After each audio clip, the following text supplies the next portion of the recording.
शुभ संध्या। आज की जूम चर्चा में आप सबका स्वागत है।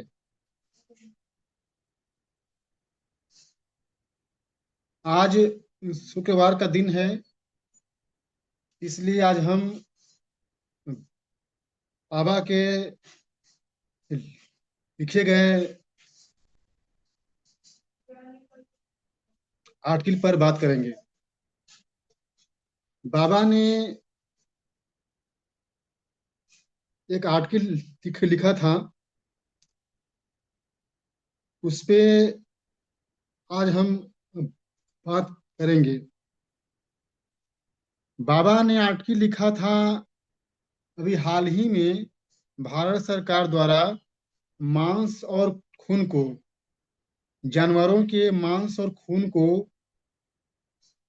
खाद के रूप में मान्यता देने को। मेरा कहने का मतलब यह है कि सरकार ने एक फैसला लिया है कि वह जानवरों के मांस या खून से तैयार खाद को खेत में डालने की अनुमति देगी। इसके समर्थन इन्होंने पोस्ट लिखा। इस पोस्ट में इन्होंने आगे कहा कि यह एकदम सही है, सरकार ने अच्छा कार्य किया है। इसके अलावा इन्होंने ये भी कहा कि जो लोग इसका विरोध कर रहे हैं वह गलत है। यहाँ तक कि इन्होंने ये भी कहा कि कुत्ता, बंदर, नीलगाय, इस प्रकार के पशुओं को मारने की अनुमति देनी चाहिए। और आगे इनका कहना है कि हिंसा का अर्थ मनुष्य के द्वारा मनुष्य के प्रति की गई हिंसा से होता है, अन्य किसी चीज से नहीं। तो ये है आज की बात, जिस पे हम लोग बात करेंगे। देखिए, पोस्ट में कही गई बातों को मैं समर्थन नहीं करता। अभी हाल ही में यह फैसला लिया गया है और इसका काफी विरोध हो रहा है। मेरा मानना है कि जानवरों के खून और मांस से तैयार खाद को जमीन में डालने से जो उसकी पवित्रता है या जो उसकी शक्ति है, उस पर प्रभाव पड़ेगा। यह लोगों की भावनाओं के अनुकूल भी नहीं है। अभी इसमें तर्क दिया गया कि जिन किसानों को डालना है वह डाल सकते हैं, जिनको नहीं डालना है वह मत डालें। हाँ, ये बात सही है, लेकिन हमें यह भी देखना पड़ेगा कि यह केवल किसानों की बात नहीं है। किसान जो अन्न उपजाएगा और जो उसे खाएगा, हम हमें उसकी भी बात करनी पड़ेगी। कोई शहर में रहने वाले व्यक्ति के पास अगर ये अनाज पहुंचता है, वह शाकाहारी है, तो फिर इसकी पहचान कैसे होगी कि वह कौन सा अनाज खाएगा? तो क्या वह जाने अनजाने में मांसाहार का सेवन नहीं कर रहा है, या जो उसकी हाँ भावनाओं के खिलाफ नहीं है? हाँ हमें यह भी देखना पड़ेगा। हाँ हाँ हाँ। बात यह है कि हमें इस बात पे विचार करने की आवश्यकता है। एक बात और मैं कहना चाहता हूं कि जानवरों के मांस और खून से हम खाद बनाने की बात कर रहे हैं। क्यों ना जानवरों के गोबर और मूत्र से हम खाद बनाएं, उसमें क्या दिक्कत है? जानवरों के गोबर और मूत्र से खाद बनेगा अधिक लाभदायक रहेगा। इससे देश में पशुपालन को बढ़ावा मिलेगा। यह जो नीति अपनाई गई है, इससे देश में कसाई खाने ही खुलेंगे। इसमें आगे हमारा ये कहना है कि जो इसका विरोध कर रहे हैं वह पाखंडी है, ढोंगी है, इसमें कहा गया है। देखिए, ढोंगी पाखंडी कोई है या नहीं, ये हम ऐसे डिसाइड कर सकते हैं। अगर मैं अपनी बात कहूँ तो मैं भी इसके खिलाफ हूँ, और मैं खुद शाकाहारी हूँ। मैं बिल्कुल मांस नहीं खाता। तो फिर ये कहना कि जो लोग विरोध कर रहे हैं वह नाटक कर रहे हैं, यह कहना ठीक नहीं है। इसके अलावा इसमें एक बात और कही गई है कि बंदर और नीलगाय को मारने की छूट होनी चाहिए। देखिए, कुत्ते, बंदर, नीलगाय या ऐसे जीव जंतु का अपना महत्व है। जो भी जीव इस धरती पर उत्पन्न हुआ है, जान लीजिए कि उसका कहीं ना कहीं महत्व है, पारिस्थितिकी में उसका महत्व है। हम किसी को यह नहीं कह सकते कि इसे मार दिया जाए। हर जीव का महत्व है, पारिस्थितिकी में सबका महत्व है। यहाँ तक कि सांप जैसे जहरीले जीव का भी अपना महत्व है। सांप चूहे खाता है और अ, फसल को बचाता है। इसके अलावे कहा जाता है कि सांप वायु प्रदूषण को भी कंट्रोल करता है। इसी तरह से बाकी जीव जंतु का भी अपना महत्व है। तो मेरा मानना है कि यह कहना सही नहीं है। हमें देखना पड़ेगा कि बंदर, गाय, नीलगाय हमारे फसल को क्यों खा रहे हैं, या हमारे रिहायशी आबादी में वो क्यों आ रहे हैं। इसका कारण यह है कि हमने उनके घरों को तबाह कर दिया। हमने उनके जो आवास थे, जंगल थे, बाग बगीचे, उसे हमने नष्ट कर दिया। वह मजबूरी में हम हमारे गांव और शहर में आते हैं। तो हमें जो अपनी बढ़ती आबादी है या अपना जो भोगवाद है, उस पर कंट्रोल करना चाहिए। एक बात इसमें और कही कही है कि अहिंसा का अर्थ मनुष्य के द्वारा मनुष्य के प्रति की गई है, नहीं। देखिए, हिंसा का तात्पर्य, अगर आप किसी पशु के साथ हिंसा करते हैं, वह भी हिंसा में ही आएगा। ऐसा नहीं है कि वह अहिंसा है। हमें किसी भी प्राणी को मारने का अधिकार नहीं है, जब तक कि स्थिति विकट न हो जाए। जैसे कि भक्षी बाघ को मार दिया जाता है, या पागल हाथी को मार दिया जाता है, या पागल कुत्ते को मार दिया जाता है। क्योंकि वहां पे कोई विकल्प नहीं बचता, हमें उसे मारना पड़ता है। क्योंकि अगर अगर वह जिएगा तो नुकसान करेगा। लेकिन अगर कोई जीव सही स्थिति में है, वह किसी का नुकसान नहीं करता, वह अपनी जिंदगी जी रहा है, तो उसे मारना सही नहीं है। अगर इसके बावजूद अगर लोग उसे मारता है, तो यह हिंसा है।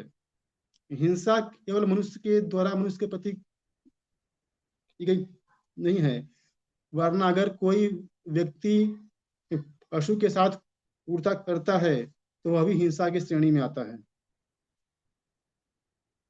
यह पोस्ट अभी एक हफ्ते पहले की गई थी, और इस पोस्ट को मैंने पढ़ा था उसी वक्त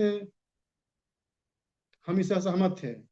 इसीलिए मैंने इस पोस्ट को किया कि आज हम इस पर चर्चा करेंगे और जो मुद्दा है उसको स्पष्ट करेंगे।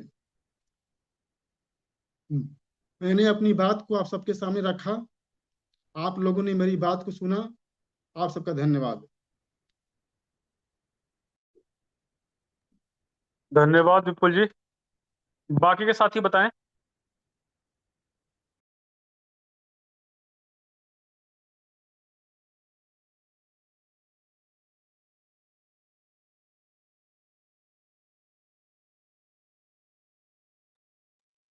आज हम ही 5 लोग हैं और कोई जुड़ नहीं पाया क्या? मंगला प्रसाद जी बताइए, कुछ कह रहे हैं आप? हाँ। और नमो नमः। जी बताइए। धन्यवाद।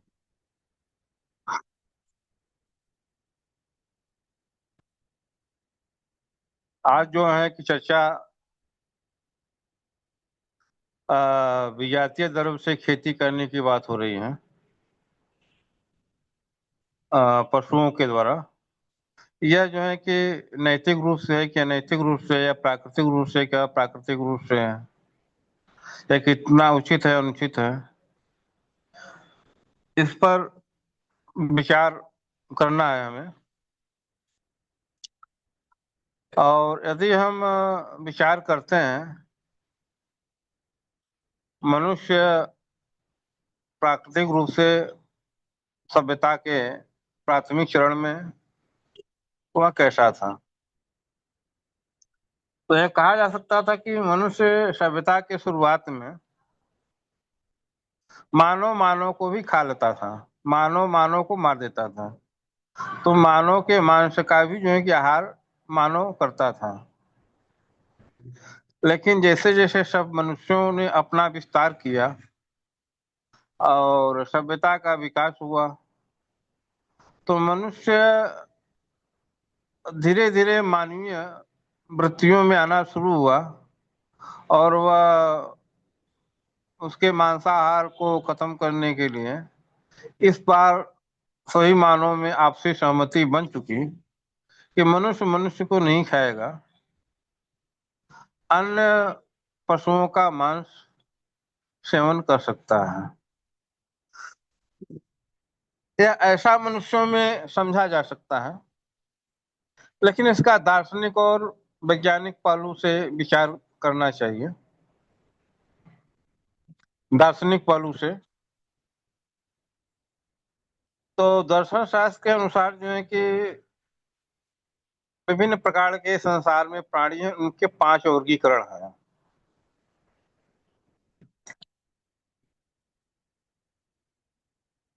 उसमें से विज्ञानमय कोष, आनंदमय कोष, मनोमय कोष, प्राणमय कोष, अन्नमय कोष, ये 5 प्रकार के प्राणी होते हैं। तो अन्नमय कोष में तो वे प्राणी हैं, जैसे वनस्पति है, वह भी एक प्राणी है, लेकिन वह अन्नमय है। माने उसमें संवेदना जो है कि संवेदना प्राप्त करने वाली इंद्रियां नहीं है। उनका मात्र यह होता है कि अपने पोषक आहार को ग्रहण करना, बस। बाकी अन्य क्रियाएं जो है प्राकृतिक रूप से होती हैं, पर उनमें बस इतनी की चेतना होती है कि अपने योग्य पोषक पदार्थ को ग्रहण करते रहना। इसके अतिरिक्त अन्य कोई उनमें चेतना नहीं होती है। तो अपने वातावरण के माध्यम से जो भी उनको अपने योग्य पोषक पदार्थ मिलता है उसको ग्रहण कर लेते हैं। कुछ मांसभक्षी भी वनस्पति होते हैं, तो उनके लिए वह पोषक उनके योग्य होता है, तो इसलिए उसको भी ग्रहण कर लेते हैं।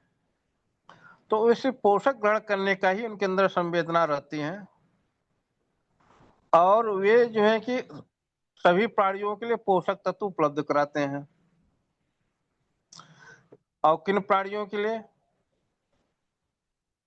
जो मनोमय, प्राणमय, ज्ञान में, आनंद में है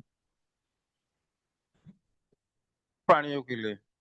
1 मिनट थोड़ा हम ब्रेक करेंगे, एक लोगों का थोड़ा संवाद आ रहा है, ठीक है। जी ठीक है, बाकी के साथी बताएं।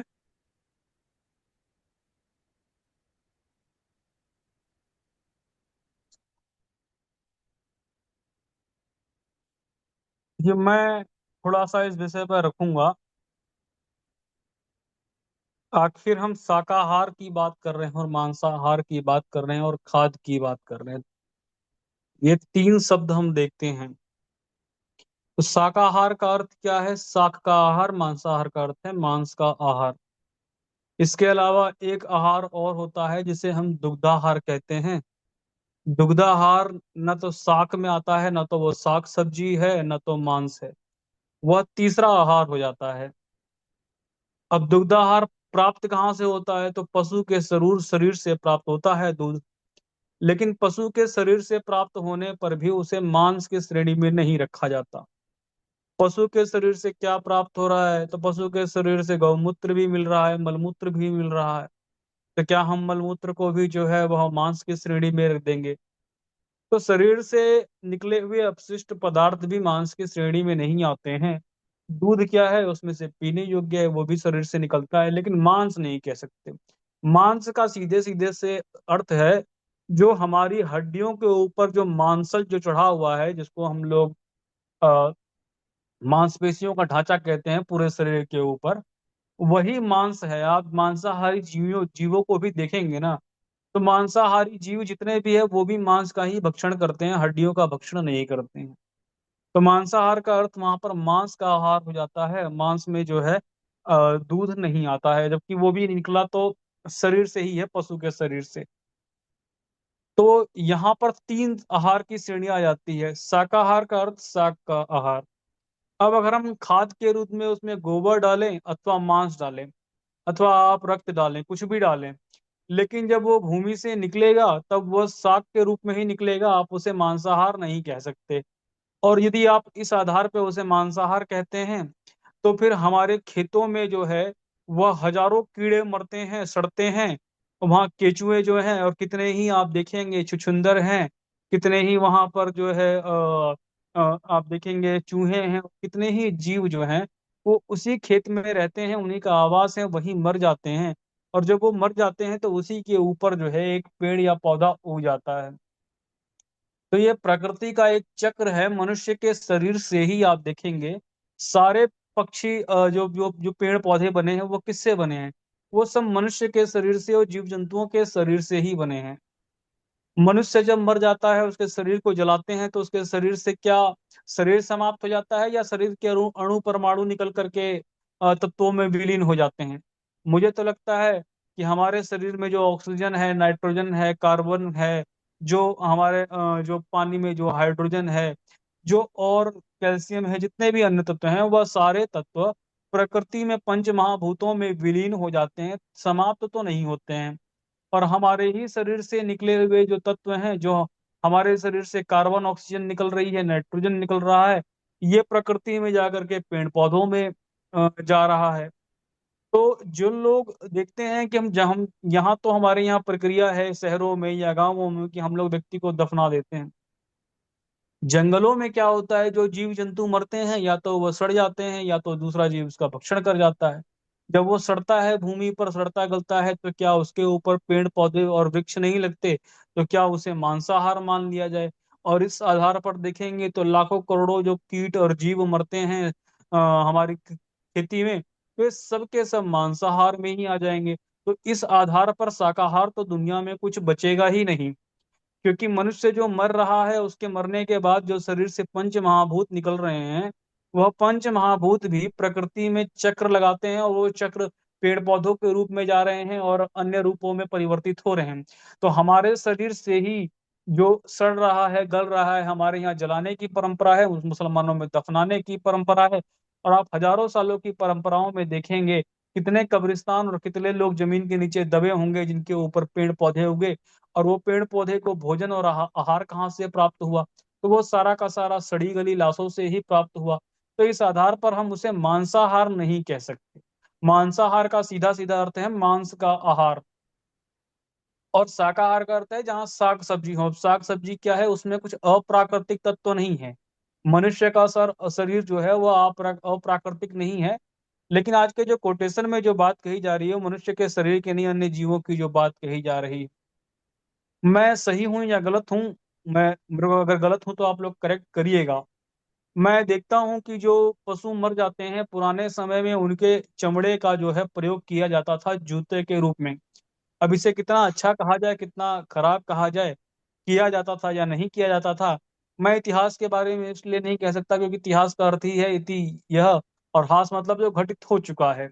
उसमें कितना सत्य है और कितना असत्य है वो तो चर्चा का विषय हो सकता है। लेकिन पुराने समय में लोग चमड़े का प्रयोग करते थे, और वो काम चर्मकार करते थे, उन्हें बहिष्कृत कर देते थे समाज के लोग। लेकिन वही चमड़े का प्रयोग करके जूता पहनते थे वो लोग। आप चमड़े का प्रयोग देखेंगे तो जो तबला है, आप तबला और ढोलक है, तबले और ढोलक पे देखेंगे तो वहां पर आपको दिखाई देगा कि वहां पर तबले का प्रयोग किया जाता है। एक मिनट जरा। तो वहां पर क्या जाता है, तो वहां पर भी तबले में जो प्रयोग किया जाता है, आप ही के जो जो जानवर होते हैं, जो बकरी हो गया या अन्य जो जानवर हैं, उनके चमड़े का वहां प्रयोग किया जाता है। तो वहां उसको लेकर के मंदिरों में भी बैठते हैं, ढोल भी पीटते हैं, बाजा भी बजा रहे हैं, उसी चमड़े का प्रयोग कर रहे हैं। मैं इस चीज का समर्थक नहीं हूं कि पशु को मारा जाए, लेकिन मैं इस बात का मतलब समर्थन करता हूं, अगर पशु मर जाता है तो आप जमीन में जब गाड़ देते हैं तो क्या होता है, क्या वो खाद के रूप में नहीं बन जाता है और उसके ऊपर पेड़ पौधे नहीं लग रहे हैं? वो वैसी ही प्रक्रिया है जैसे कि हम दफना रहे हैं। मैं मारने का पक्षधर नहीं हूं, लेकिन मैं ये कहता हूं स्वाभाविक रूप से यदि पशुओं की मृत्यु हो जाती है तो आप क्या करते हैं, उन्हें लेके ले जाके दफना देते हैं। यदि उससे खाद बनती है तो वो अपने प्राकृतिक रूप से खाद बन जाती है, आप नहीं बनाएंगे तो भी बन जाती है। उस प्रक्रिया में भी आप देखेंगे तो पशु के शरीर से और मनुष्य के शरीर से ही सब कुछ बन रहा है। और वही पेड़ पौधों से जो फल निकल रहा है, जो फूल है, जो सब्जी है, वो हमारे ही शरीर से बना और दोबारा हम उसी को भक्षण कर रहे हैं। अर्थात ये तो प्रकृति में एक चक्र है। इसमें ऐसा कुछ भी नहीं है जिसे हम अकार्बनिक कह दें या अप्राकृतिक कहते हैं। दोनों एक दूसरे के पूरक हैं। ये तो प्रक्रिया हजारों लाखों वर्षों से यही चल रही है, और सूक्ष्म जीव तो उसमें मरते ही है, पता नहीं चलता। इस आधार पर हम लोग अगर जो है मांसाहार और शाकाहार को डिफाइन करेंगे तो दुनिया में शाकाहार जैसा कुछ बचेगा ही नहीं। अब बात आती है जैनियों के शाकाहार की, कि जैन जो हैं वो तो मुंह भी ढक लेते हैं, कहीं पानी भी गर्म करके उबाल करके छान के पीते हैं। स्वास्थ्य के दृष्टिकोण से बहुत अच्छा दिखाई देता है कि ठीक है पानी उबाल करके पीते हैं, लेकिन आपने मुंह पे कपड़ा बांध लिया। आप श्वास छान के ले रहे हैं, लेकिन आप जानते हैं कि मुंह पर कपड़ा बांधने से प्रॉपर जो है ऑक्सीजन नहीं जाती है। अगर ये परंपरा इतनी ही अच्छी होती तो फिर मर्यादा पुरुषोत्तम श्री राम से लेकर श्री कृष्ण तक क्यों नहीं अपनाते? फिर वो लोग जो बिना वस्त्र के रहते हैं कि हम लोग जो है वस्त्र नहीं पहनेंगे क्योंकि ये भी प्रकृति से प्राप्त हो रहा है, तो फिर हमारे क्या जो आर्य जो पूर्वज थे, जो जिन्होंने वेदों के सिद्धांत दिया, क्या वो भी नंगे घूमते, वो भी बिना वस्त्रों के रहते? लेकिन उन्होंने उस चीज को नहीं अपनाया। कुछ चीजें जो होती हैं वो अति होती हैं, तो उस अति को हम लोग ना करें। जैसे मैं इस बात का पक्षधर नहीं हूं कि पशुओं की अकारण मारा जाए, हत्या की जाए, लेकिन जब बात आती है कि वो स्वाभाविक रूप से मर जाता है, या फिर मान लीजिए कि वो नरभक्षी हो जाता है, तो नरभक्षी का विकल्प क्या है? तो नरभक्षी को आपको मारना ही पड़ेगा। दूसरा मैं ये भी कहता हूं कि मान लीजिए नरभक्षी नहीं भी होता है, तो अगर आपकी फसल को पशु नुकसान पहुंचा रहा है तो पहला आपका दायित्व तो ये रहेगा, आप उसे भगा दें, मारे नहीं। कोई भी यही प्रयास करता है क्योंकि वह वहां भोजन के लिए आया है। आपने उसके प्राकृतिक आवास को नष्ट कर दिया तो उसकी वो मजबूरी बनती है। तो हम प्रकृति में संतुलन बनाएं। बाकी जीव ही जीव को खाता है, मैं मनुष्य के द्वारा जीवों को, पशुओं को खाने का पक्षधर नहीं। लेकिन बाकी सारे जीव जो हैं वो तो आपस में भक्षण करेंगे, आपस में खाएंगे ही। शेर शिकार नहीं करेगा तो क्या करेगा? उसे अगर हम ये कह दें कि वो मांसाहार शाकाहार करे तो उसका तो वो प्राकृतिक भोजन है। पशुओं में हम देखते हैं धर्म और अधर्म घटित नहीं होता, पशुओं में पाप और पुण्य घटित नहीं होता, क्योंकि वहां पर बोध का अभाव होता है।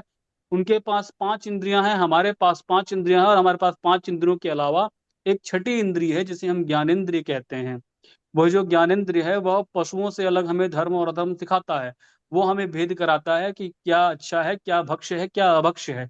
अभक्ष्य भोजन का त्याग करना चाहिए, उससे शरीर को नुकसान ही होता है। लेकिन अगर पशु मर जा रहा है और उससे पेड़ पौधे बन रहे हैं, उससे फल बन रहे हैं, सब्जियां बन रही, तो ये अभक्ष्य नहीं है, वो शरीर के लिए नुकसानदायक नहीं है। क्योंकि आप मांस खाते हैं तो मांस शरीर में डाइजेस्ट नहीं होगा। वो 24 घंटे, 48 घंटे, 3 दिन लग जाएंगे उसे डाइजेस्ट होने में। लेकिन अगर कोई पशु मरा है और उसी पशु के ऊपर एक सेब का पेड़ लग जाए और वो उसी से जो है अपना खाद पानी लेता है, तो वो सेब का जो टाइम है वो 24 घंटे में या 10 घंटे में जो टाइम है, उसी घंटे में उतने ही टाइम में पक जाएगा। क्योंकि वो एक प्राकृतिक रूप से बना हुआ तत्व है। लेकिन मैं हिंसा का पक्षधर नहीं हूं। अब एक बात आती है कि हम पेड़ पौधों को भी तो खाते हैं, तो पेड़ पौधों को मारने में क्या हिंसा नहीं हो रही है? तो एक हिंसा का अर्थ क्या है ये समझना पड़ेगा कि डॉक्टर जो है जब वो हमारा शरीर का ऑपरेशन करता है, चीर फाड़ को करता है, तो हम ये नहीं कह सकते कि डॉक्टर ने हमारे साथ हिंसा कर दी। या बच्चे को फोड़ा हो जाता है तो माँ अगर उसके फोड़े को चीर दे, उसका मवाद निकाल दे, तो क्या हम कह देंगे कि हिंसा हो जाएगी? नहीं, ये हिंसा नहीं है। ये तो उसके लिए उपचार किया गया है। हिंसा का अर्थ क्या है? कि हिंसा का अर्थ होता है जहां इंद्रिय बोध होगा वहां पर हिंसा होगी। डॉक्टर आपको पहले बेहोश करता है, उसके बाद आपके शरीर में चीरफाड़ करता है, वो ऑपरेशन करता है। तो वो पहले आपकी चेतना को गायब कर देता है। और चेतना कैसे जाती है? तो इंद्रिय बोध के अभाव में चेतना जाती है। पेड़ पौधों में यही इंद्रिय बोध का अभाव नहीं होता, अर्थात परमात्मा ने उनकी आत्मा की व्यवस्था जो कर रखी है वह सुषुप्ति की अवस्था है। लेकिन किसकी मृत्यु की हम बात कर रहे हैं? आत्मा तो अजन्मा और अविनाशी है, शरीर ही तो नश्वर है। तो जब हम कोई मनुष्य किसी दूसरे मनुष्य को मार दे रहा है तो उसने भी किसकी हत्या करी? शरीर की ही हत्या करी। लेकिन हिंसा और अहिंसा का बोध इंद्रिय बोध के साथ होता है। जैसे मेरा हाथ कट जाए तो मेरा हाथ अपने आप नहीं उगेगा, लेकिन पेड़ की कोई डाली कट जाए तो वो अपने आप स्वतः उग जाती है। परमात्मा ने उसमें पुनर्विघटन की क्षमता बना रखी है। ऐसे ही आप देखेंगे, बीज जो होते हैं वो पेड़ों से हजारों किलोमीटर दूर जाकर के भी उग जाते हैं। लेकिन क्या किसी माता के गर्भ से आप बच्चे को निकाल करके उसे बाहर बड़ा कर देंगे? वो प्राकृतिक आवास में भी बढ़ जाता है। तो वहां पर उसकी एक प्राकृतिक जो प्रक्रिया है पेड़ पौधों की, पुनर्विघटन की क्षमता है। वह अगर आप नहीं भी तोड़ेंगे फल को, फूल को, तो भी वो सड़ के गिरेगा ही गिरेगा, टूटना ही है उसे। तो वहां पर हिंसा नहीं होती है। हाँ, हरे वृक्षों को काटने के लिए मना किया गया है। तो हम जितनी भी फसलें खाते हैं, चाहे आप गेहूं देख लीजिए या भूमि से निकलने वाली फसलें हैं, वे सारी फसलें तभी तोड़ी जाती हैं जब उनकी आयु समाप्त हो जाती है या फिर वो खत्म हो जाती हैं, उससे पहले नहीं।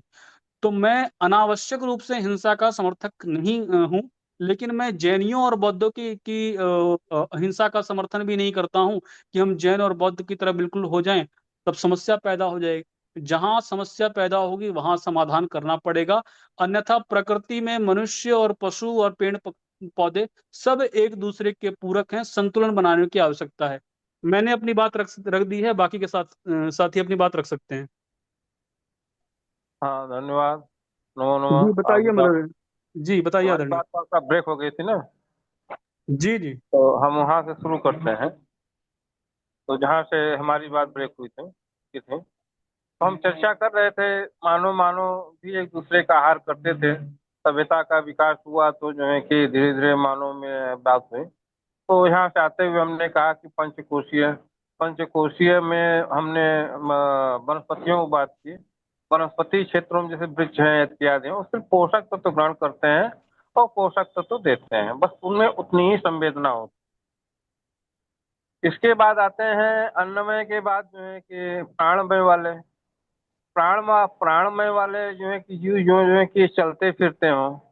जैसे कीड़े मकोड़े हैं वो जो है कि चलते फिरते हैं, मच्छर हैं, जू हैं, प्राणमय कोश हैं।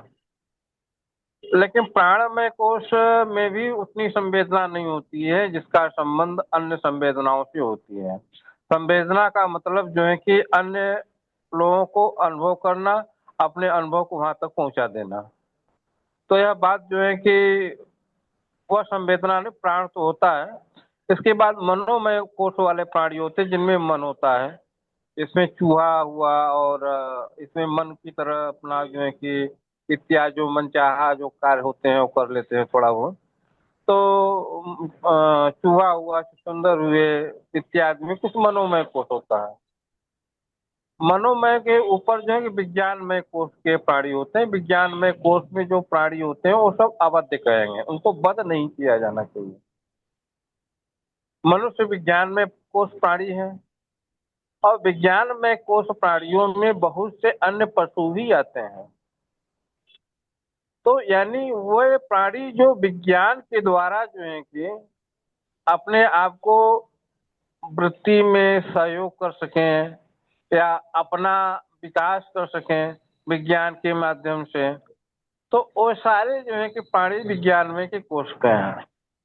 प्राचीन काल में ऐसा होता था कि ऋषियों के आश्रम में सिंह और बकरी जो है एक घाट पानी पीते थे, और वैज्ञानिक अनुसंधानों में प्राप्त हुआ है कि शेर को भी शाकाहारी बनाया जा सकता है यदि उनको बचपन में ही जो है कि शुरुआत में दूध और मेवा, दूध और मेवा, जो दूध में भिगोया हुआ या रक्त में भिगोया हुआ मेवा का दिया जाए, तो वे जो है कि जो वे शिकार करके जो मांस खाते हैं वो उनकी वृत्ति खत्म हो जाती है, वो उनकी अलग वृत्ति हो जाती है।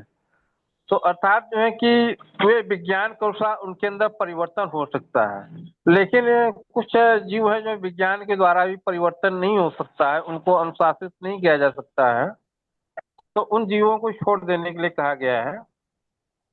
और जैसे जो है कि जो रस अवस्था में प्राणी है, रसावस्था यानी कि जो जल में रहते हैं और अंडा में है, माने अंडज है, अंडज में है या जलज है, उनको रसावस्था के प्राणी है। उनको जो है कि उनको जो है कि मनुष्यों के द्वारा जो है कि पशुओं के द्वारा खाने के योग्य बताया जाता है। और आगे हम और आते हैं आनंदमय कोष के प्राणी। अब देखा जाए तो पहले के लोग जो है कि मनुष्य जो है कि गायों को, बछड़ों को इत्यादि का जो है कि पालन भी करते थे, उनका उपयोग भी करते थे। ऐसा कोई विज्ञान में कोष का प्राणी नहीं जो मनुष्य के उपयोग में ना आ सके, और उनको जो है कि उनके स्वभावों को परिवर्तित करके उनको भी सभ्यता के जो है कि मार्ग पर न लाया जा सके। हमें हाथियों में ऐसे भी देखा गया कि वो अपना चित्र बना लेते थे, और कुत्तों में ऐसे भी है जो है कि जो अनुशासित हैं, जो अपने विज्ञान में पूरी तरह व्यवस्थित हो चुके हैं, वे सारा वह कार्य जो है कि मानवीय नियंत्रण में, मानवीय अनुशासन में करते हैं। प्रायः जो जितने भी प्राणी वो हैं जो मानवीय अनुशासन, मानवीय नियंत्रण से और के द्वारा अनुशासित होता है, उन सभी को अवैध मानना चाहिए। उनका उसी तरह से जो है कि व्यवस्था होनी चाहिए जिस तरह से जो है कि मनुष्यों के उपयोग में व्यवस्था होती है, वैसे उनका भी। और पहले के लोग उनकी जैसे जनसंख्या नियंत्रण की भी व्यवस्था आती है कि जैसे उनकी जनसंख्या बढ़ती चली गई तो क्या होगा, तो जनसंख्या वृद्धि का जो समस्या होती है, तो पहले जो है कि बंध्याकरण करते थे, पशुओं को अलग अलग बाड़े में रखते थे, तो इत्यादि से उनका जो है कि एक संतुलन हो जाता था। तो सभी पशुओं का जो है कि एक अपना वैज्ञानिक उपयोग है। और इसके बाद आते हैं उन पशुओं का जो रसावस्था में उनमें संवेदना जो है कि एक दूसरे से जुड़ नहीं पाती है, लेकिन जो विज्ञान में कोष की है वो संवेदना उनकी एक दूसरे से जुड़ती है। अब यहाँ पर इंद्रियों की बात आती है, तो जो आनंदमय कोष के प्राणी होते हैं उनकी एक इंद्रिय ज्यादा होती है आम मनुष्यों से। उनके अंदर चित्त चित्त अंतःकरण जो अधिक प्रकाशित होता है, उनके अंदर एकादश नहीं 12 इंद्रिय कर लीजिए। और वही जो मनोमय कोष के प्राणी हैं उनमें विज्ञान कोष नहीं होता, तो उसमें एक इंद्रिय कम होता है। उनमें संवेदना एक दूसरे तक पहुंचाने का माध्यम या संवेदना ग्रहण करने का माध्यम नहीं होता है। उनका सिर्फ उतने होता है आहार लेना और जो है कि अपने शरीर को चेष्टा करना और अपने जो है कि इंद्रिय वृत्ति में लगे रहना। जहाँ पर जो संवेदना के स्तर पहुंच जाने वाले प्राणी है वो सभी अवैध हो गए। उसमें आनंदमय कोष के प्राणी को अधिक सम्मान में त्रुटि करते हैं, तो वह भी जो है कि हिंसा है। और जो विज्ञान में कोष के प्राणी हैं उनको जो अनुशासन लेकर के, उनको जो है कि ताड़ना दे करके उनको एक विकास के, सभ्यता के विकास मापदंडों में ले आ जाते हैं, तो वो हिंसा नहीं कही जाएगी। लेकिन जब आनंदमय कोष के प्राणी को आते हैं तो उनका अपमान कर देना, उनकी जो है कि उनके बेदबी करना, ये सब भी जो है कि हिंसा में ही आती है, क्योंकि उनकी में संवेदना का स्तर इतना अधिक होता है कि वो जो है कि उसको भी महसूस करते हैं कि व्यक्ति जो है कि हमारे प्रति नकारात्मकता कितना भरा हुआ है, और उनकी संवेदना ये हो सकती है इसकी नकारात्मक किस अज्ञानता की वशीभूत है, अपनी नकारात्मक को लेकर तो उनका दर्शन अलग हो जाता है, विस्तार में चला जाता है। अब यहाँ आ जाता है कि जो है कि जो उनके पशुओं का, मनुष्यों का जो है कि मांस का उपयोग, देखिए मांस का उपयोग जो है कि स्वभावतः प्राकृतिक तौर पर सब होता है। मनुष्य पैदा होता है, मरता है प्राकृतिक तौर पे, उसमें कोई शोक या विधान नहीं होती, अपने पूर्ण आयु को प्राप्त करने के बाद मृत्यु को प्राप्त होता है, तो उसमें कोई संवेदना में वह जो है कि दुख वाला भाव नहीं होता है, जिसके भी 90 वर्ष में मरता है, लेकिन जो कोई अकाल मृत्यु मरता है जरूर होता है। तो यहाँ पर संवेदना के स्तर से समझना चाहिए कि संवेदना के स्तर से क्या उचित है, क्या अनुचित है, दर्शन के स्तर से सोचना चाहिए क्या उचित है, क्या अनुचित है। तो यहाँ पर यह देख सकते हैं कि संवेदना के स्तर से सभी प्राणी एक दूसरे के लिए उपयोगी हैं। कुछ बातें छूट रही हैं तो ठीक है, आगे बढ़ जी जाते हैं, जी, आगे बढ़ धन्यवाद। जाते हैं। हाँ बाकी के साथी बताएं। हाँ हेलो। हाँ जी बताइए।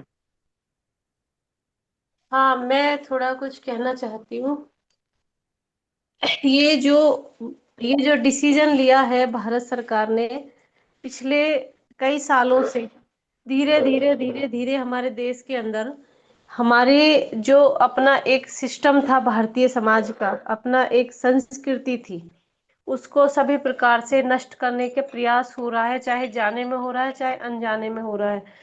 ये जो निर्णय है, ये मुझे नहीं पता ये कौन सा मतलब कौन सी टेक्नोलॉजी ये डेवलप हुई है, लेकिन भारत की उसमें तो ये किसी भी दृष्टि से, भारत जो आज तक एक शांति प्रिय देश है वो केवल ऐसे ही नहीं है, क्योंकि भारत का खान पान रहन सहन वो हर चीज जो परिवेश था पूरा, मतलब उसका भौगोलिक स्ट्रक्चर ही ऐसा बना हुआ है कि नदियों का बड़ा महत्व है।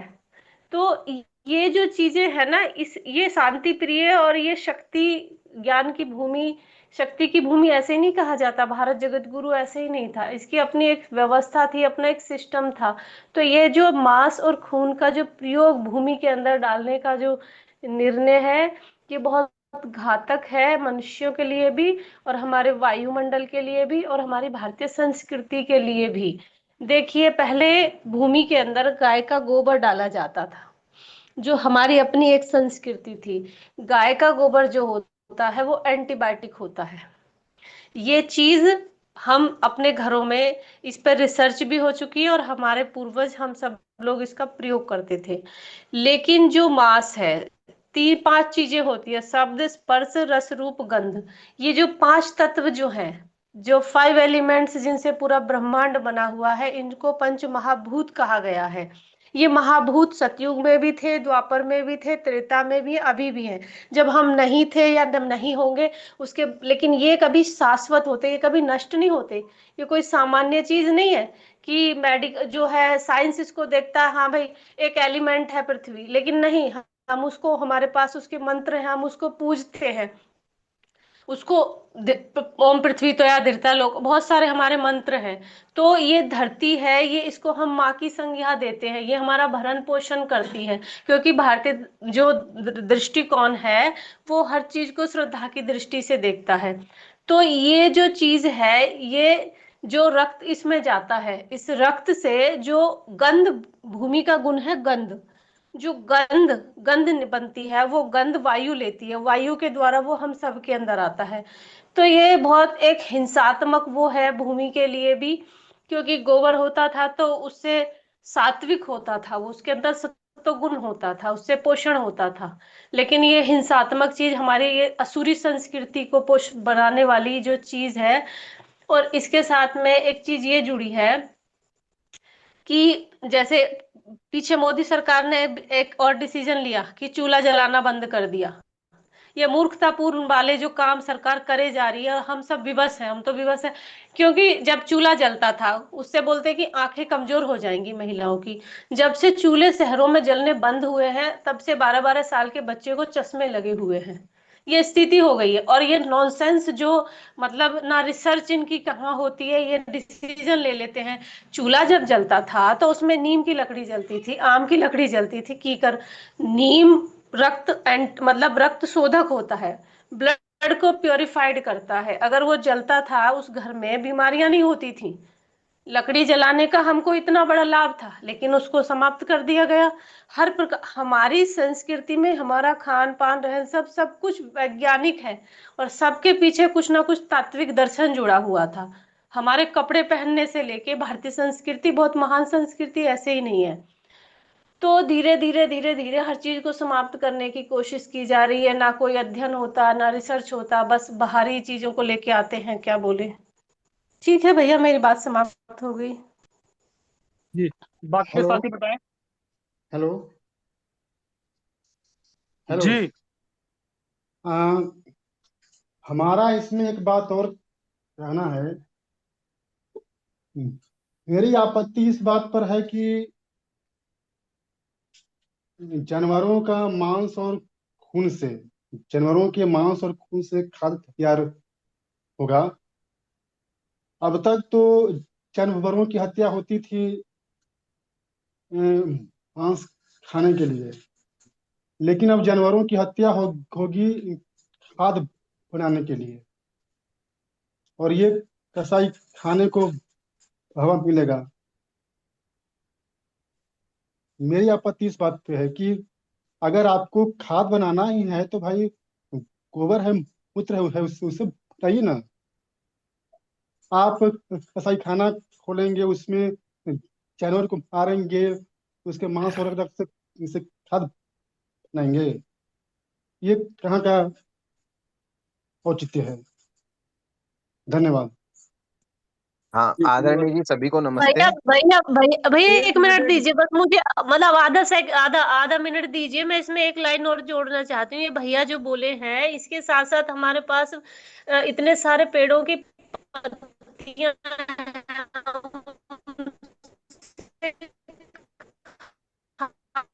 नीता जी, आपकी आवाज नहीं आ रही है। ये आपकी हेलो, आवाज नहीं आ रही। जी बताइए। आ रही है क्या आवाज? जी जी बताइए, आधे मिनट में अपनी बात हेलो। रख दीजिए। हाँ, मैं आधे मिनट में ही रखूंगी। देखिए, इसके अलावा हमारे पास और भी बहुत सारे विकल्प है, मैं इसमें थोड़ा सा जोड़ूंगी।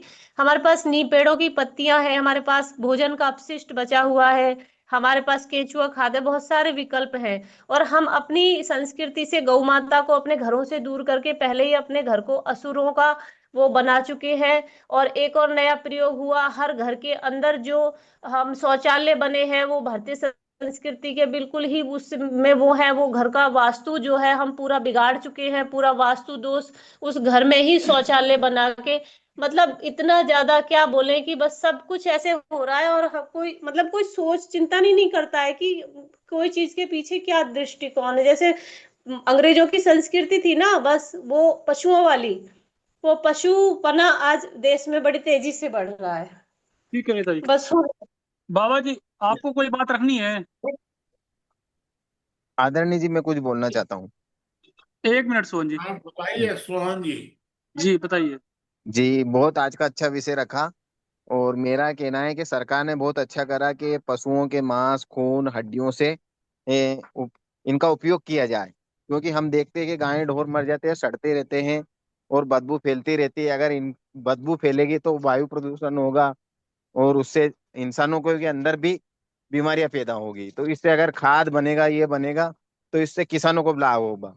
और मेरा कहना है कि सरकार को द्रुत गति से हर जिले लेवल पे ऐसी फैक्ट्रियां खोलना चाहिए, उसमें अनुदान देना चाहिए 80%, 50% या 80%। क्योंकि हमारे किसान भैयाओं की हमारा जानवर इतनी फसलें खा रहे हैं कि क्या बताऊं। मैं मेरे खेत पे मैं जाता हूँ, 500-500 हिरने के झुंड है, 200-200 नील गायें हैं। अगर वो इंसान भगाने जाते हैं तो उनको खुद मारने को दौड़ती है नील गाय।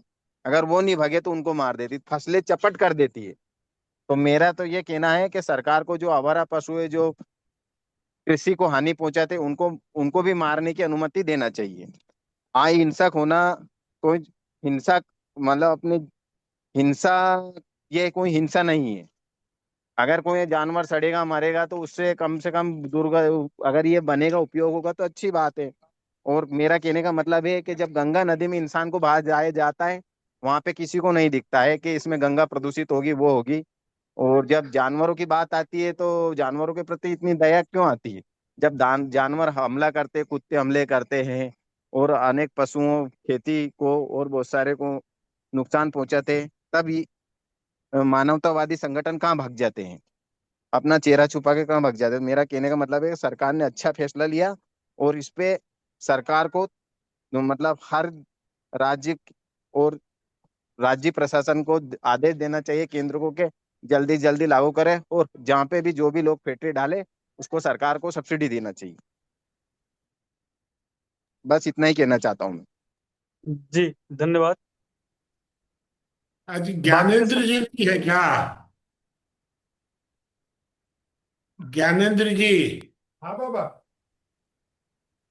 है? ज्ञानेंद्र जी, जी बाबा, मैं हूँ, बताइए ना। आपको नहीं बोलना है कुछ? आप कुछ आप रखिए, सुनील देव जी रखे हैं, फिर मोहन बाबू का नंबर आएगा। सही बात है बाबा। आप एक लोग, तो हाँ, आज आप लोग के अपने विषय अपने पे विचार जब रखना हो, कोई बात नहीं, अभी या बात में।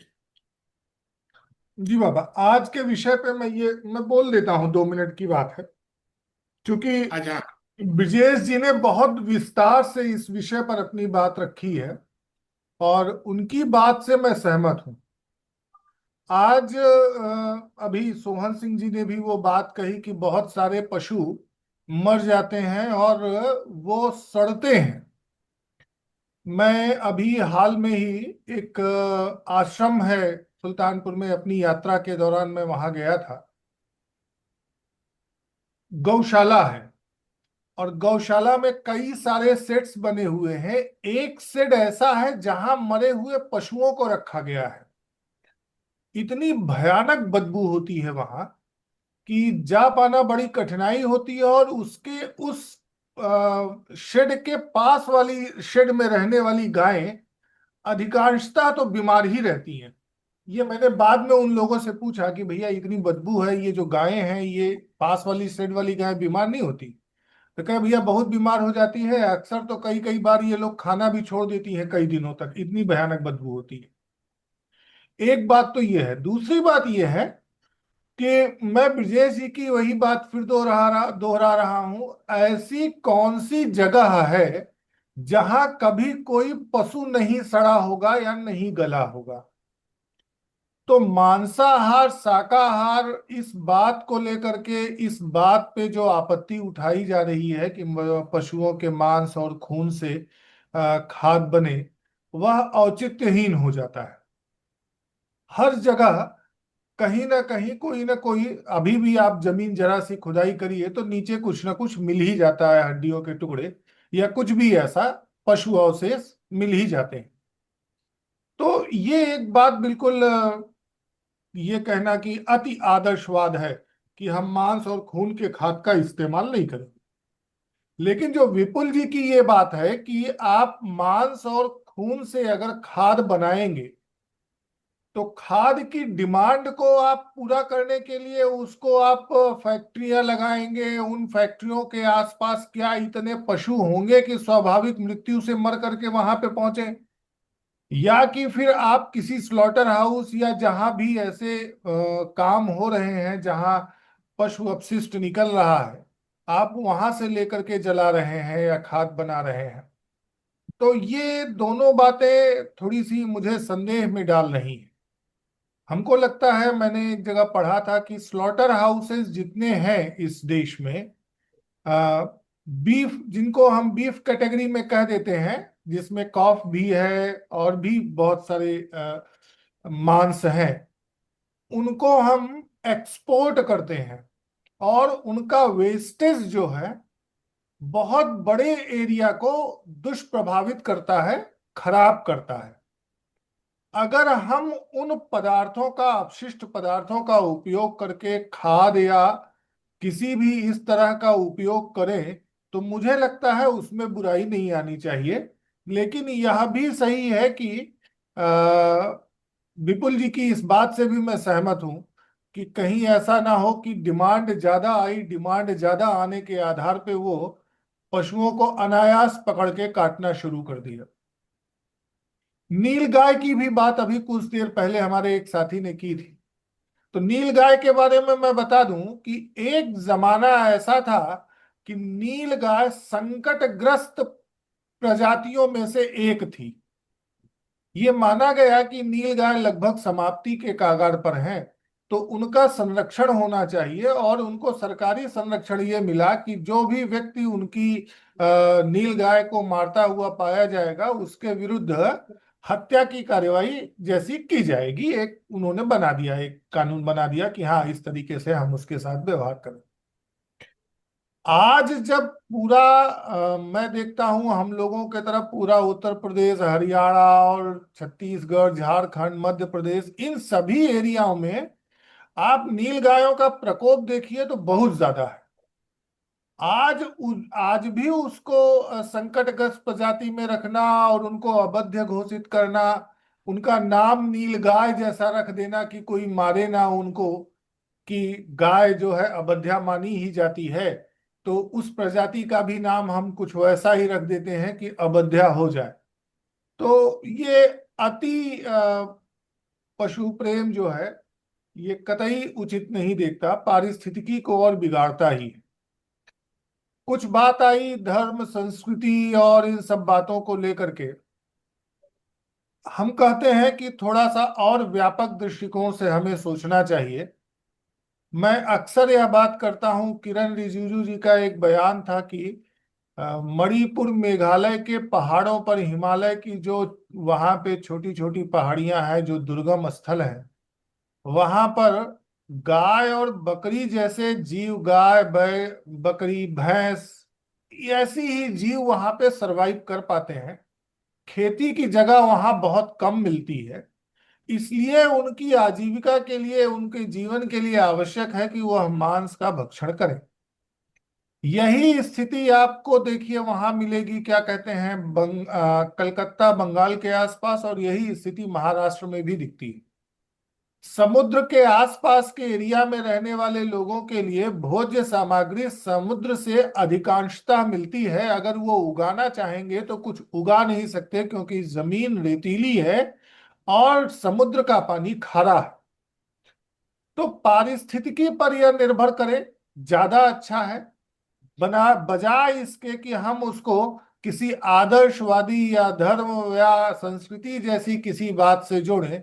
हमारे यहाँ अच्छी जमीनें हैं, हम लोग जहाँ हैं वहां पे एक बीज बो दे तो 1000 फल मिल जाता है।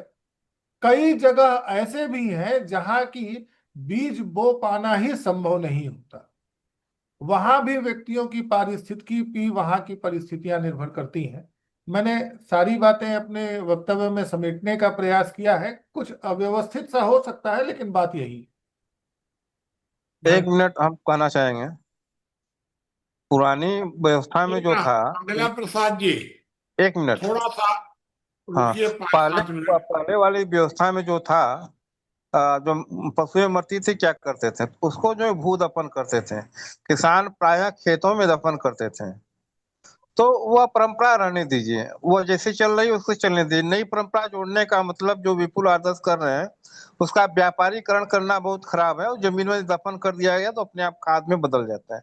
दूसरी बात, जो भी पशु जो है मंगला विज्ञान प्रसाद जी, कोश में, विज्ञान में आ सकते हैं यदि उनका पालन किया मंगला जाए, प्रसाद उनका, जी, आप बाद में रखिएगा ना अभी, और लोगों को ना बोलने दीजिए, हाँ लास्ट में रखिएगा।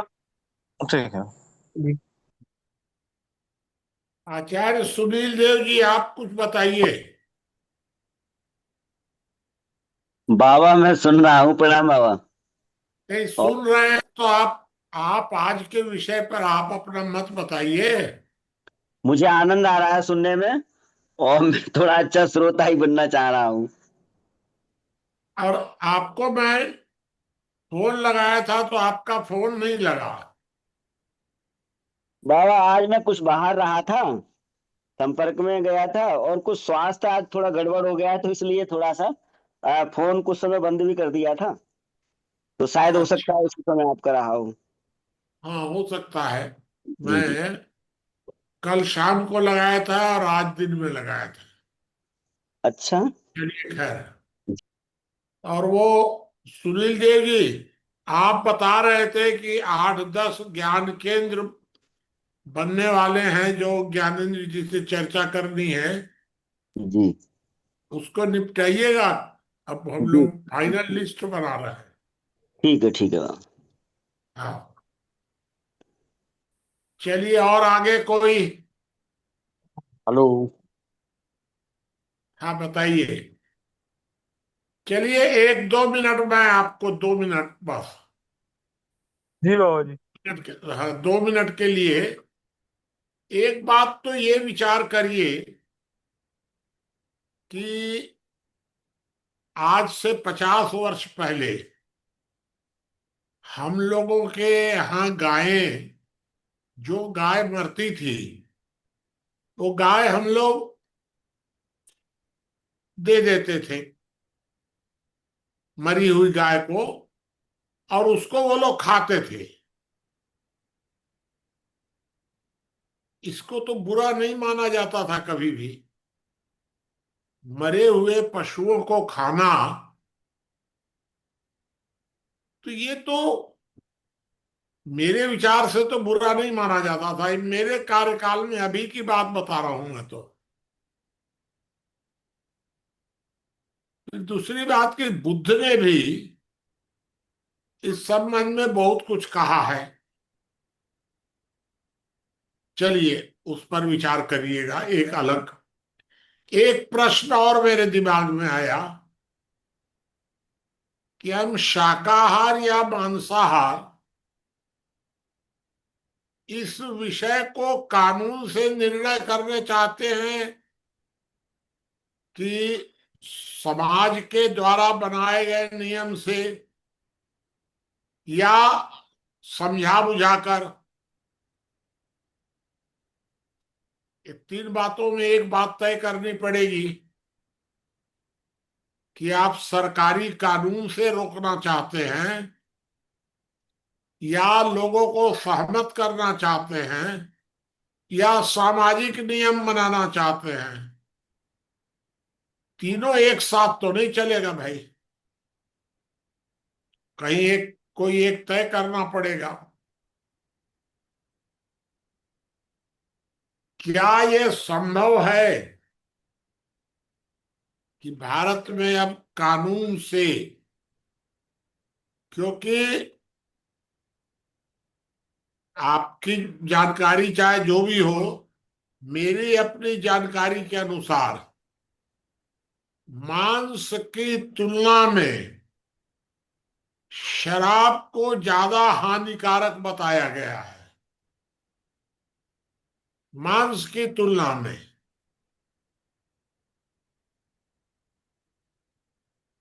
कितना रोक पाए आप, यह भी एक प्रश्न है। नियम बना देना और उस नियम के आधार पर सरकारी कर्मचारी ब्लैकमेल करें, परेशान करें, इतना ही पर्याप्त नहीं है। बने हुए नियमों का पालन भी होना चाहिए। यही 2-3 बातें मैं कहना चाह रहा था, और बाकी आप अपनी चर्चा को जारी रखिए।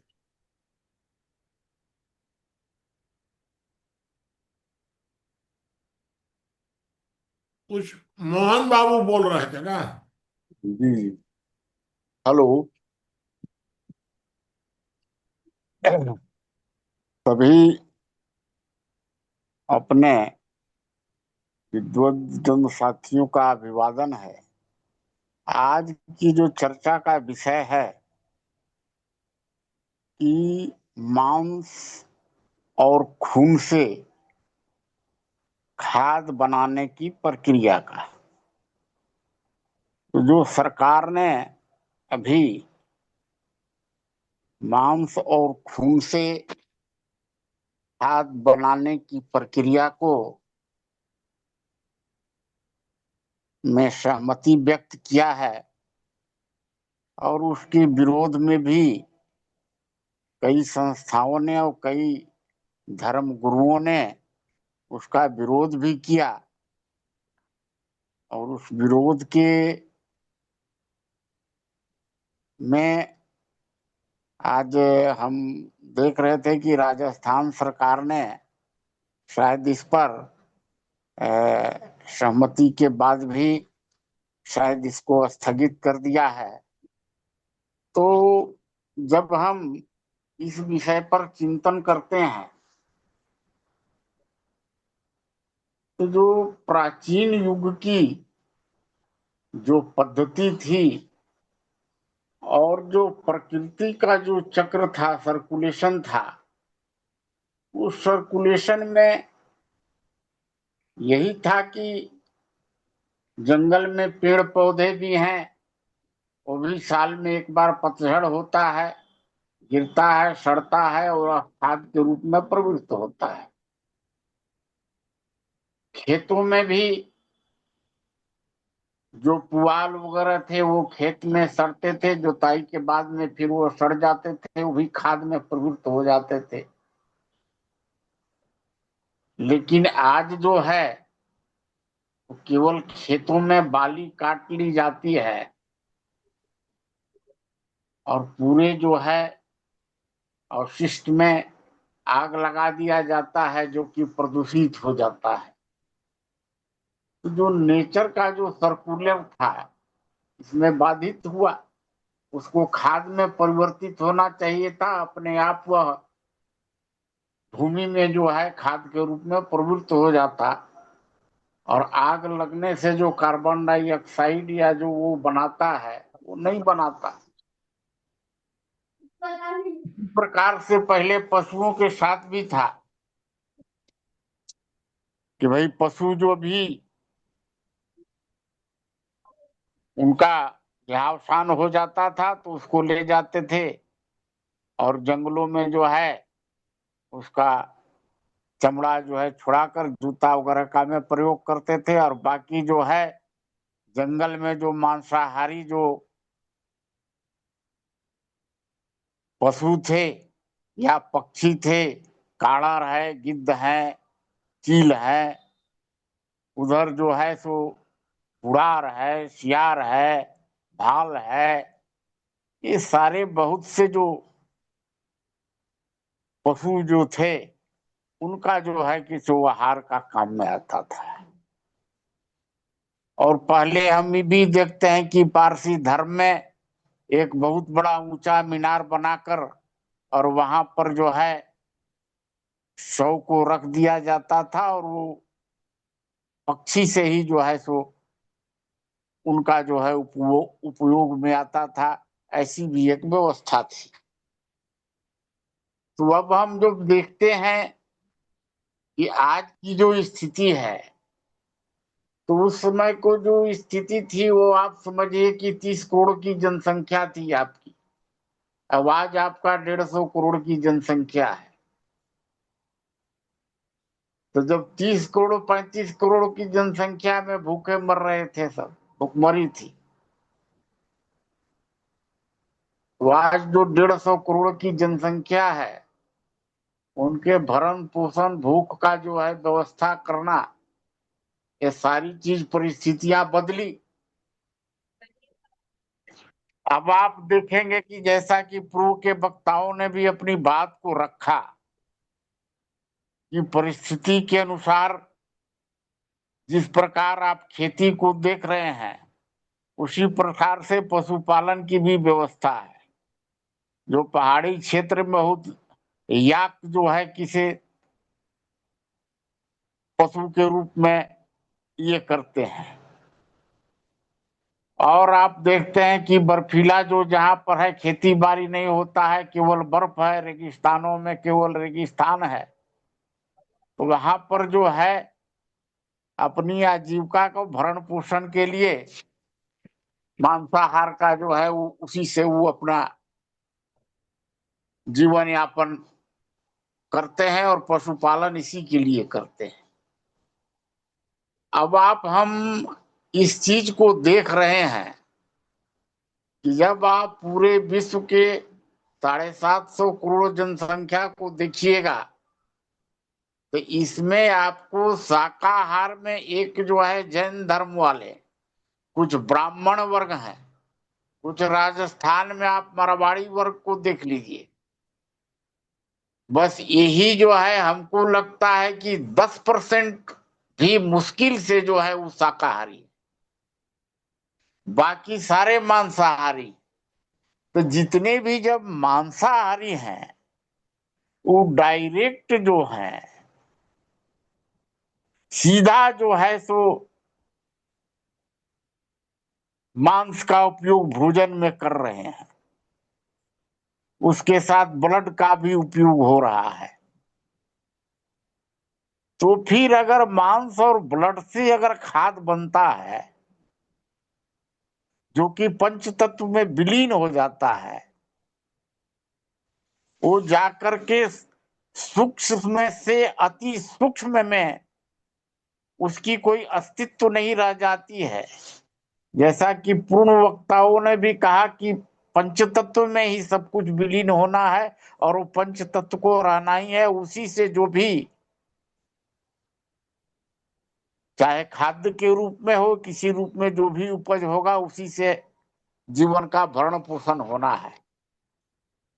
तो जब हम सीधा मांस और वो खा सकते हैं तो फिर उसमें क्या बुराई है भाई। अब अगर हम देखते हैं कि जो आज लाइसेंस के हिसाब से जहां पर मुस्लिम संप्रदाय की जनसंख्या ज्यादा है, जहां ईसाई की जनसंख्या ज्यादा है, वहां पर बूचड़ खाना का जो है लाइसेंस मिला हुआ है उनको। अब वो जो सारे बूचड़ खाना में जो पशुओं का जो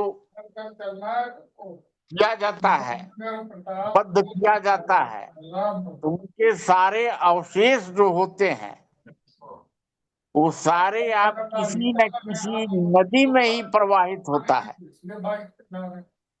और नदियों में जल जो है अति प्रदूषित हो जाता है। तो अगर उस प्रदूषण को रोकने के लिए अगर इनके अवशिष्टों को जो है कोई तकनीकी से अगर उसको उसका उपयोग का व्यवस्था किया जाता है तो इसमें कोई वैसी बुराई की बात नहीं है। लेकिन अब कुछ जो है मानव को अपने हिसाब से जीवन जीने का भी अपना अधिकार है, तो उस हिसाब से भी व्यवस्था होना चाहिए और उनकी भी संतुष्टि का कुछ उपाय होना चाहिए। अब उसमें जो है तो भाई प्राकृतिक रूप से भी अब धीरे धीरे जो है हम देख रहे हैं कि जो खाद का जो खेती था, उस खाद की खेती से पूरा जो है जमीन में बंजर होते जा रहे हैं, उनका उर्वरा शक्ति जो है नष्ट हो रहा है। तो धीरे धीरे जैविक खेती की तरफ, जो प्राकृतिक खेती है उसके तरफ भी आकर्षित हो रहे हैं। अब जहां तक हम देखते हैं कि देखिए अब जब एक तरफ उसका उपयोग है, दूसरे तरफ हम ये भी देख रहे हैं कि आज जो इतना जो है वो खाद का, कृत्रिम खाद का उपयोग बढ़ गया कि आज गोबर अगर कहीं पर जो है 2 ट्रैक्टर 4 ट्रैक्टर जो है जमा हो जा रहा है तो उसको कोई उठा के ले जाने वाला नहीं है कि ले जाकर के अपना खेत में डाले। पैसा देना पड़ता है कि हाँ भाई ले जाओ इतना, और तब जा करके वो उठा करके ले जाता है। तो कुछ इस प्रकार का भी व्यवस्था होना जो है, दो तरह का कृषि पैदा हो और जो प्राकृतिक रूप से खेती करे उनके वस्तुओं का दाम भी बल्कि ऊंचा रहे तो भी कोई दिक्कत नहीं है।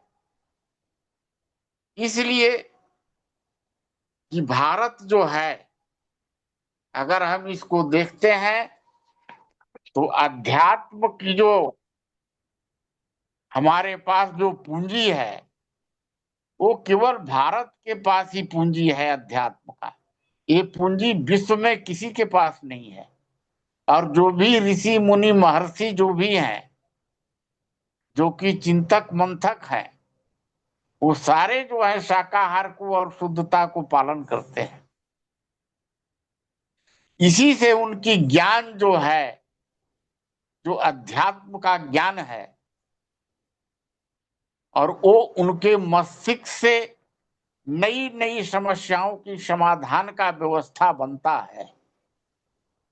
तो हमारी जो ये अध्यात्म की पूंजी है, जो हमें विश्व गुरु की ओर ले जाती है, तो हमें इस चीज का भी ध्यान रखना पड़ेगा, जिससे कि शरीर की शुद्धता और मानसिक शुद्धता दोनों जो है वो बना रहे।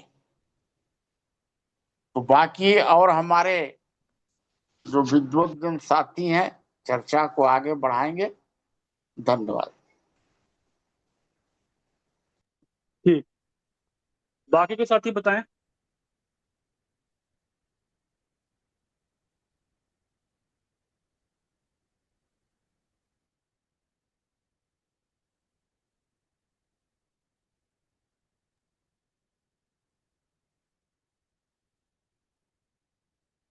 कोई भी साथी बताएं। बहादुर सिंह जी, आप कुछ कहना चाहें? पवनजय जी।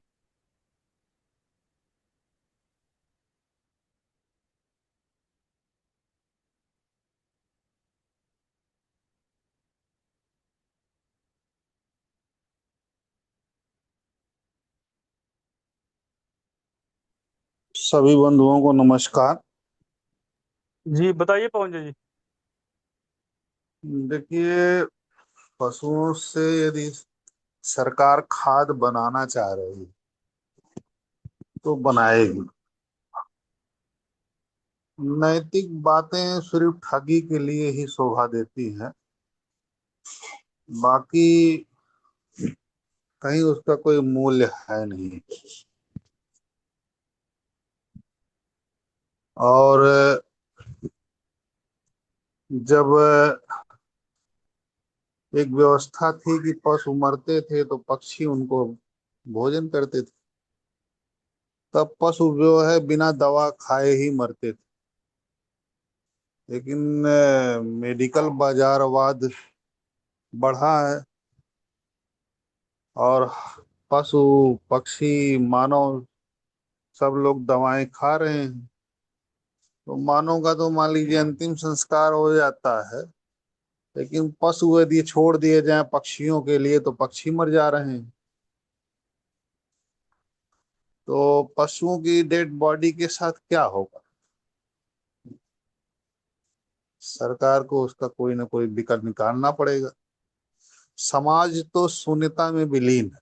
समाज सिर्फ आरोप प्रत्यारोप करके, गालीबाजी करके उम्मीद सिर्फ सो सरकार से कर रही है, बस उसका अपना कहीं कोई रोल रह नहीं गया। तो यदि सरकार, भारतीय सरकार कुछ कर रही है, वो भी ऐसे लोगों के लिए जो उदासीन लोग हैं, जो कोई अपनी व्यवस्था चलाना ही नहीं चाहते हैं, जो कर रही है वो बहुत अच्छा कर रही है। धन्यवाद। जी धन्यवाद पवनजय जी। बाकी के साथी बताएं।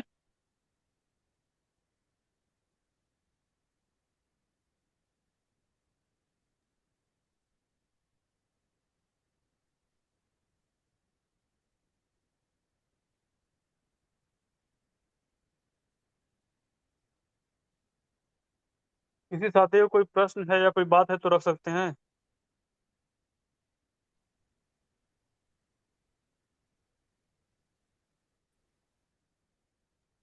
भैया जी वैदराज बोल रहा हूँ। जी बताइए आदरणीय।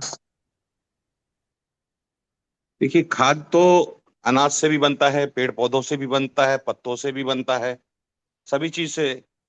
लेकिन मनुष्य जो है, जो साग सब्जियां पैदा होती है, साग उसको भी पूरा खाद में परिवर्तित किया जा सकता है। लेकिन जो मनुष्य की आवश्यकता की चीज है, उसका उपयोग करने के बाद में अवशेष का ही खाद्य बनाना ही मतलब उसको लाभदायक लगता है। अगर वो सीधे सीधे साग सब्जियों का ही खाद बना देगा तो उसको हानिकारक लगेगा। लेकिन अवशेष का ही खाद बनता है, और अवशेष जो मृत पशु है वो अवशेष ही है। उसकी खाल, उसकी रक्त, उसका उपयोग यदि कोई करता है तो उसकी स्वतंत्रता है हर किसी की। तो इस स्वतंत्रता का उपयोग को किसी प्रकार के सरकार को बाधक नहीं बनना चाहिए। सरकार को ऐसा नियम भी नहीं बनाना चाहिए कि आप रक्त से ही मतलब मांस से खाद बनाएं। और खाद नहीं बनाने के लिए भी रोकना नहीं चाहिए। सरकार को स्वतंत्रता देनी चाहिए। खाद जो है मनुष्य अवशेष से ही बनाएगा। उपयोगी चीजों से खाद नहीं बनाएगा। उपयोगी चीज उसको हानि पहुंचेगी, उसको घाटा होगा। उपयोगी चीजों से यदि खाद बनाए, सीधे सीधे गाय को काट के और यदि मनुष्य या जानवर को काट के मनुष्य खाद बनाएगा तो महंगा पड़ेगा उसको खाद। तो वो अवशेषों का ही खाद बनाएगा, और अवशेष की खाद बनना ही चाहिए और उसका उपयोग होना चाहिए। बस मैं इतना ही कह रहा हूँ। जी धन्यवाद। बाकी के साथी बताएं।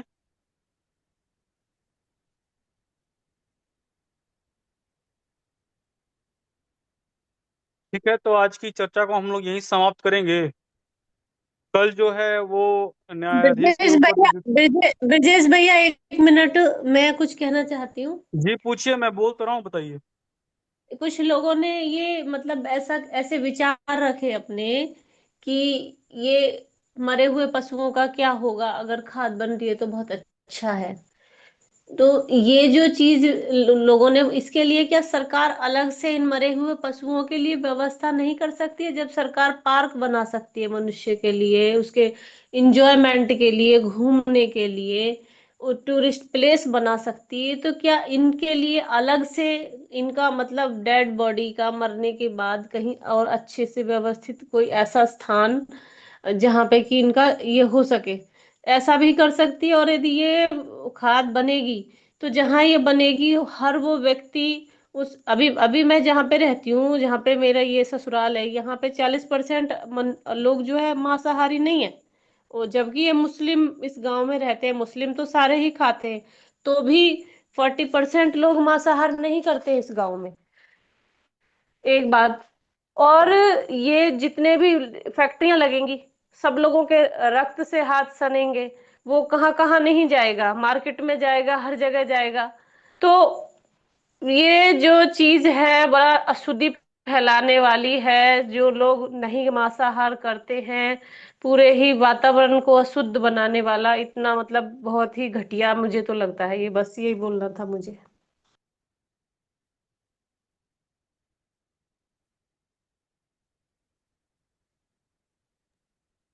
ठीक है, तो आज की चर्चा को यहीं समाप्त कर सकते हैं।